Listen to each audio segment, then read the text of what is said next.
What is something that has aged well? The word cool. One of the few slang terms that survived for decades. Dude. Edit. Damn. My most upvoted comment. One 4-letter word yet so many meanings. Denim in general. Well boiled. The price of denim jackets are stupid high compared to what they were last year. Ugh. Lego. My parents gave my fiancé-our-old Lego. We joke that it's my dowry. Has gotten mours of endless joy out of those boxes of Lego. Edit. It is literally at least 200 pounds of Lego that they gave him. Some of it is from the 60s that my mom had as a girl. The majority was my brother's who moved out and wasn't interested in keeping it. A small amount was mine that I had built and then lost interest in. We play D&D with them now. It's pretty great. I have a 30+ gallon tote full of Legos from my kids, imparting them onto my grandkids. Even music I hated when it was new now sounds good. Because of nostalgia I've almost reached the point of liking that I like girls that wear a Berkramby and Fitch song from 20 years ago. Well, a lot of pop music isn't bad, just way the duck overplayed when it first comes out. Not hearing a song every half hour makes it much more palatable. Old Nintendo games. The speedrun community alone speaks for this. It's crazy how much hype there still is for 20-30-year-old single player games. Also, just because I've gotten a bunch of replies about this, I'm using single player games as an example I have observed. I don't personally play old multiplayer games as much, but I have noticed that there is a huge community for the single player games lol. I'm not in any way saying they are more popular than multiplayer games. I'm aware that old multiplayer games, even non-Nintendo, StarCraft, AoE, etc., are still huge. Absolutely. Same with Super Nintendo games. I recently got the Northeast Simulator on the Switch. There's a Mario Golf game, can't remember exact name, that is legitimately so much fun. My brother and I have been playing together online from opposite coasts. It's incredible how much of the difficulty of golf they packed into a game for which the controller only has 2 buttons. The graphics are horrid of course, but they put together a pretty great game. Meanwhile, some of the other Northeast's games on the emulator are absolutely atrocious, but hey, they can't all be gems. Close bracket. My 84-year-old mother who still walks 3 miles a day and has all her wits about her. Life goals. The two things are related, honestly. The world would be so much healthier if people just walked a little more. Tetris. Still addictive. I sometimes get hallucinations of falling pieces after playing. That's the Tetris effect, not the game lol. 2019. Close your eyes. The year is 2016. The Chainsmokers debut their hit single Close are playing on someone's phone in a park on a sunny summer day. That park is filled with 100 people of every age and ethnicity, playing Pokemon Go, and looking anxiously for a Lapras fabled to have been seen in the area. In the distance someone is showing their friend a meme of Trump making another gaffe. Mayo. Look at this clown. He should just drop out already, Christ. It's embarrassing.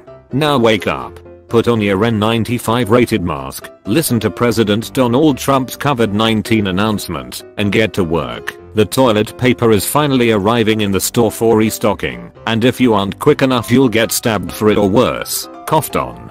To paraphrase Sarah Carter, after completing my free 3-month trial of 2020, I wish to cancel my subscription. The earlier episodes of The Simpsons. Classic Simpsons are masterpieces when it comes to comedy. I watched through season 3 with my wife a month or so ago, and yeah, it holds up incredibly well. It was her first experience watching The Simpsons at all. She had those parents, and it completely won her over. The Twilight Zone. The series premiered in 1959, and so many of the episodes still hold up today because of its brilliant writing. Rod Serling was so far ahead of his time. I'm kind of tempted to watch the episode The Monsters Are Due on Maple Street. Jurassic Park. I still think the visuals look great in that movie, even if it were to be released today. I prefer the animatronics in JP to all the CGI Chris Pratt movies. Even though they move more fluidly blah blah blah, my brain still knows they are not literally there. It knows the animatronics are literally there in that first movie, and likes that better. A nearby theater did a showing a couple years ago, and it looked amazing. It doesn't just hold up, it blows a lot of more recent films out of the water. Incredibly, some very old photography. Sure, they might be now in digital and WE, but the composition, attention to detail, there's just so much. Example, this alcohol pouring during Prohibition. Bored Panda Comrade did com to an on you should go guild you / galactic hunter not me. They made the post and took the second photo. Film in general, and for movies 70mm. Some of the classic movies from the 50s onward were shot on 70mm and they look phenomenal today. 2001. Ben-Hur, Lawrence of Arabia are all stunningly beautiful. 70mm is so large that it's the equivalent of 18K if converted to digital. Also, check out r/analog. Aliens 1986. The Alien series is a lot like the Terminator series, there's only 2 of them. Also Predator and Apocalypse Now. Paul Rudd, Brad Pitt, George Clooney, Kate Beckinsale, Jennifer Aniston, Ed Duckich and everyone. He has a Dorian Gray picture hanging up somewhere. Calvin and Hobbes. My 9-year-old recently discovered one of my old C&H collections. He has gotten every book the library has and just reads them over and over again. It's great when your kid loves something just as much as you did at their age. Arabic numerals, or what most people call numbers. Since around 500 AD, it's been 0, 1, 2, 3, 4, 5, 6, 7, 8, 9, and the entire world uses them. Even cultures without the Latin alphabet use them.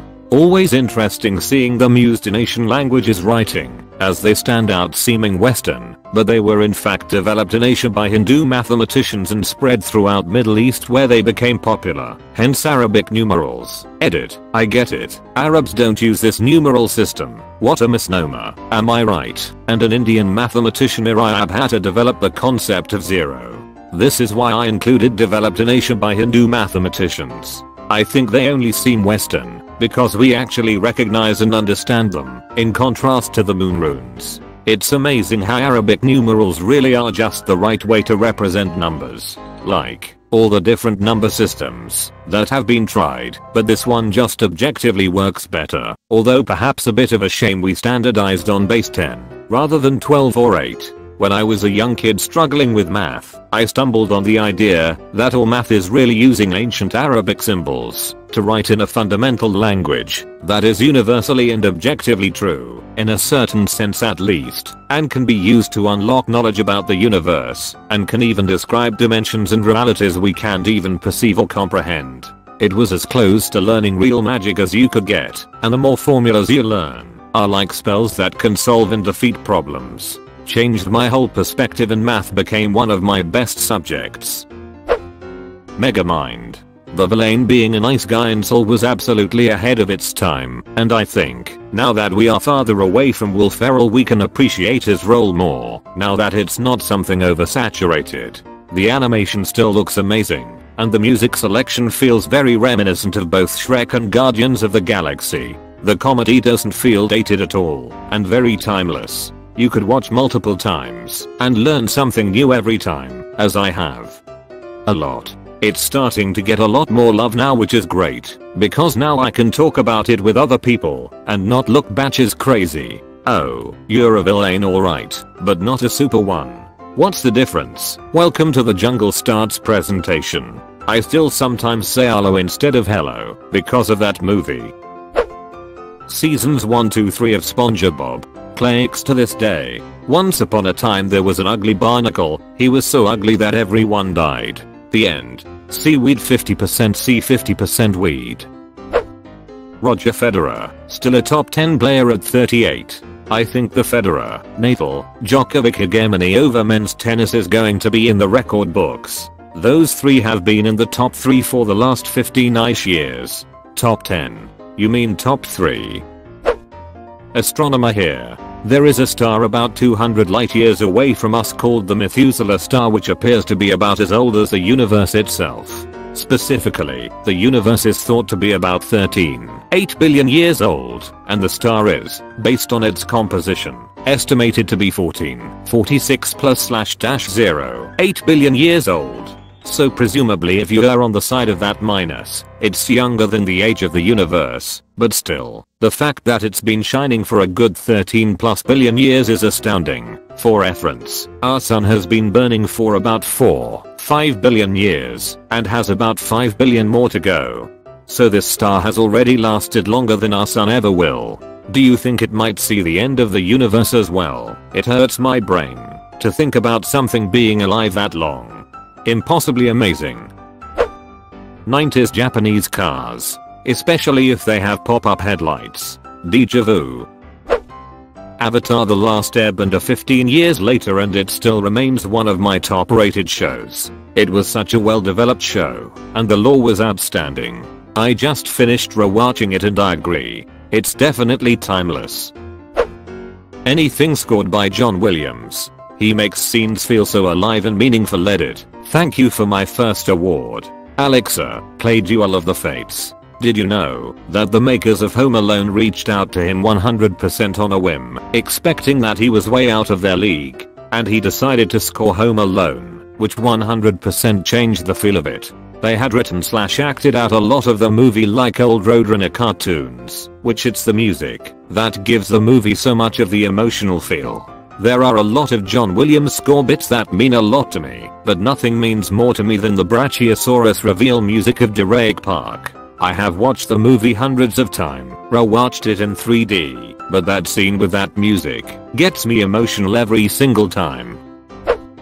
Weird Al. Celebrity after celebrity comes out with drug problems, abuse allegations, friends with Weinstein, and there's Weird Al singing a coronavirus polka. Never forget his Oscar-winning classic. Spoiler alert, he grabs his own Oscar at the beginning of the movie, UHF.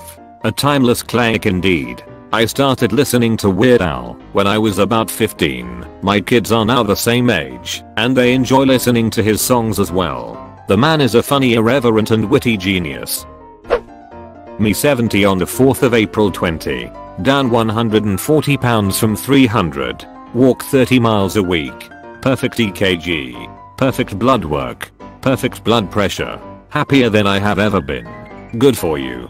That's fantastic. Go you.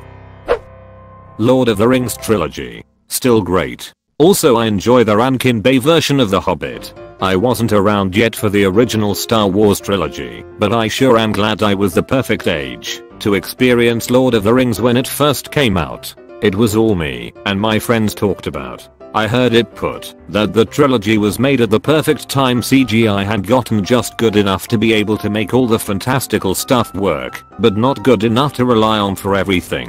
The CG paired with incredible miniatures was done extraordinarily well. There are a couple of green screen shots that have lost a little quality over time, mostly with the hobbits in front of scenes, but they did things like really built Rohan on a hill, and relied on huge sets with loads of extras. Somehow the stars aligned, and Peter Jackson aimed the perfect crew for writing and production, and they gathered perhaps the most ideal cast imaginable to produce a timeless screen adaptation of the greatest fantasy story ever told.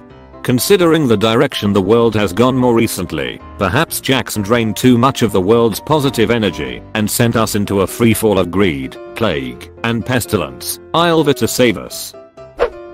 Betty White. Nodding in appreciation as my comment to the question is, The Golden Girls. It has aged better than Sex and the City, and she's legitimately older than sliced bread. Art now though.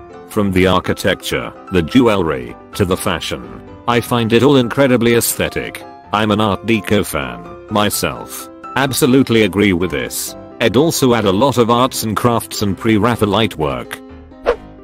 Batman, the animated series. The series that invented Harley Quinn.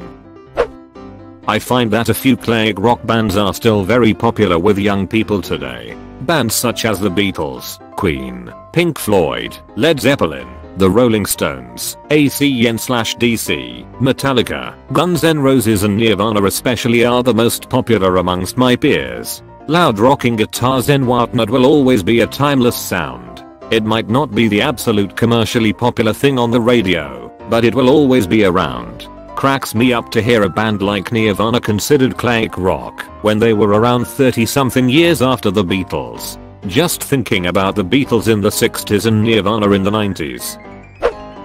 Definitely Rickrolling.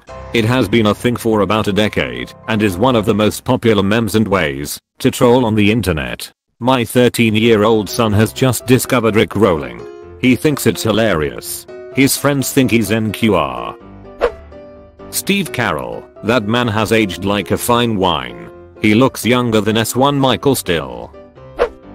The first 2 Home Alone movies. They are still hilarious and very fun to watch after all these years. Anyone I know has watched them at least 2 to 3 times. You see this chiz? This Home Alone 2, Lost in New York chiz? It's a grid system. Mothadaka. Where you at? 24th and 5th. Where you wanna go? 35th and 6th. 11 up and 1 over. Yeah, simple bitch. Band of Brothers. I watched it again last weekend. You know it's great, but it's even better than you remember. The movie Young Frankenstein. It's hilarious and isn't full of gags that are super offensive today. Movies like Airplane and Blazing Saddles are considered comedy classics, but they couldn't possibly be made today. Young Frankenstein absolutely could if there was a competent enough director and writing team around. Given what Always Sunny has been able to accomplish, I fully believe that Blazing Saddles could be made today. It however could not be made lazily. I hate that argument that they couldn't be made today because I'm not entirely sure that's true. Like I've heard the sentiment plenty of times, and I get that racial tension in the West is prominent right now, but it has always been bad like that. Heck, Django Unchained was racist as chiz in terms of what it portrayed, but it also was taking the piss out of that racism, albeit in a very different way than Mel Brooks. Jojo Rabbit managed to make a mockery of white supremacy through the eyes of a bold but naive child. The Producers was an even more recent example of how receptive audiences can be to satire done right than anything else of Brooks' works. The Princess Bride. Inconceivable. My name is Inigo Montoya. You killed my father. Prepare to die. The Dark Knight movie from 2008. Rises wasn't bad, it just couldn't have possibly lived up to how good Dark Knight was. The way, spoilers for Rises, helps that it was also a fantastic movie when it came out. It definitely benefited from Batman Begins hooking audiences into a darker / grittier film Batman, and, like with so many second movies in a series, just nailed so many aspects of the production. Vaccinated Kids. 12 Angry Men. It's over 60 years old and still a very great and compelling movie to watch in 2020. The movie Idiocracy. Watched it last night for the first time in years. I probably laugh now more than I did then. Heath Ledger as Joker. You know. You kind of remind me of my father. I hated my father. Honestly, I really love that Joaquin's performance was enough of its own to not only be as good as Heath's, but still stand alongside it without shadowing it, so people stopped giving it attention. Both actors really killed it for what they were each going for in their own individual takes on Joker. The first Men in Black. A person is smart. People are dumb, panicky, dangerous animals, and you know it takes a look at the news. That quote aged especially well. Avatar: The Last Airbender. As a kid, I thought, wow, this show is great. Why don't I hear much about it? But the past few years, I hear good stuff about it here and there non-stop. It's great. Terminator 2. Anytime I watch this movie, I think I'm even more impressed with the practical and VFX they were able to pull off seamlessly. In 1991. Horror movies. They are not as scary as they used to be, but the aesthetic is amazing. Beautifully creepy movies. Especially with all the CGI now. You can tell some people went through a lot of effort setting the scene right, like in the defib scene in The Thing just on a practical side alone, or the camera work in Evil Dead. Seriously. I watch a movie like The Shining or Rosemary's Baby and it just uses a wonderful aesthetic that makes me want to take in the world, terrifying as it is. I know this is a trite thing to say nowadays, but modern horror has really become theme park-wide experiences of jumps and loud sounds and gore, sadly. Jimmy the Dread, the tension, and the mood of older horror films any night. Salma Hayek. Penelope Cruz as well. Gaming as a whole, it's really evolved, and a lot of people play games. There's even a sports league based off of some of the games. Yeah, the only nerds, geeks and kids play video games stereotype is outdated. I mean, my 52-year-old father plays GTA V, FFS. Serial Experiments Lane, a show with only 13 episodes, each 22 minutes, released in 1998 that managed to be incredibly similar to now. The show had an immense presence of technology, from everybody having a portable cell phone they used for mail and the internet, to online morgues at one point, to even a guy with augmented reality. It's surprising how well the show has aged with its predictions. Keanu. He doesn't age. Led Zeppelin's music. Dinosaurs. They're rock solid. Classic rock. I made Alton Brown's aged eggnog recipe last summer. I still have a small amount of it left, and it continues to taste better as it ages even after 7+ months. I've never made an Alton Brown recipe that wasn't A, amazing, or B, obviously just something I ducked up in the making. Shawshank Redemption. Mr. Rogers. He was amazing as a child. I respected him as an adult, and I love him as a legacy. No crazy stories. No scandals. Just an amazing person. The 80s. A time that displayed a future that never happened, only for the future to feel nostalgic over it. The 80s is like a fine fusion of the future and the past, and cocaine. Whiskey, steak, cheese, etc. I love a good milk steak. The movie Office Space BS. Like 7 or 8 years ago I was texting friends that called me out for something, and I responded with, "That may be, but at least I never slept with Lumbergh." My friend just responded, "That movie has aged well." Looks like that still holds true today. Me, 53 years old, got sober 90 days ago, addicted to yoga, lost 32 pounds in 2 months, 6-pack emerging in form of beer belly. I started playing Skyrim the other day again for the first time in years. Man, that game is just so great. I played, or tried to play, Fallout 4 again recently, and Skyrim just holds up so well compared to that. My character in Fallout 4 never really felt like mine, honestly. It felt like I had no control over her story or her personality. You feel like much more of a blank slate in Skyrim, and I love that. Bubble Wrap, D. Neville Longbottom. Mr. Bean. There were only 15 episodes made in the early 90s, yet everyone knows who he is. Me. Jennifer Aniston. Nostalgia. Peter Jackson's Lord of the Rings trilogy. Just finished watching them, and they still look amazing. Josie and the Pussycats. For a stupid teen movie from 2001, it actually holds up really well, and stands out in contrast to a lot of other similar films from that time. Didn't get the love it really deserved at the time, but in comparison it's definitely outlived most alternatives of the genre. Also, the songs in it are actually not terrible, although they're pretty difficult to find for download/stream, unfortunately. Jensen Ackles. See for yourself. My wife, Edit, and her boobs. The Thing. Older than most of us here and still holds up as an awesome horror movie. Thomas the Tank Engine. It was made in 1946, and it's still running, and it's still really popular. Spider-Man 2. Paul McCartney. Him and the songs he's written. 1993's Jurassic Park. The early Muppet movies. Also, very specific and not popular, but the novel In a Lonely Place by Dorothy Hoos, written in 1947, but it would not be out of place as a limited-run Netflix series today, and the subtle commentary on things like PTSD, sexism, entitlement feels very modern both in ideas and in execution. Ferris Bueller's Day Off. The movie visually looks great. Wallace and Gromit. First episode was made in 1989 and it's just a great show about a British man and his dog inventing stuff and going on adventures. Grand Day Out is to this day my favorite episode of any show. I watched it when I was a kid and I revisit it every year or so. You should check it out. Angela White. Resident Evil 4. The stormtroopers from the original Star Wars, every other sci-fi costume has aged terribly lol, but they'll always look great. Contagion, star-studded cast and very relevant to what we are experiencing now. Oh my, you watched until the end? That's fucking awesome dude. Thanks for watching.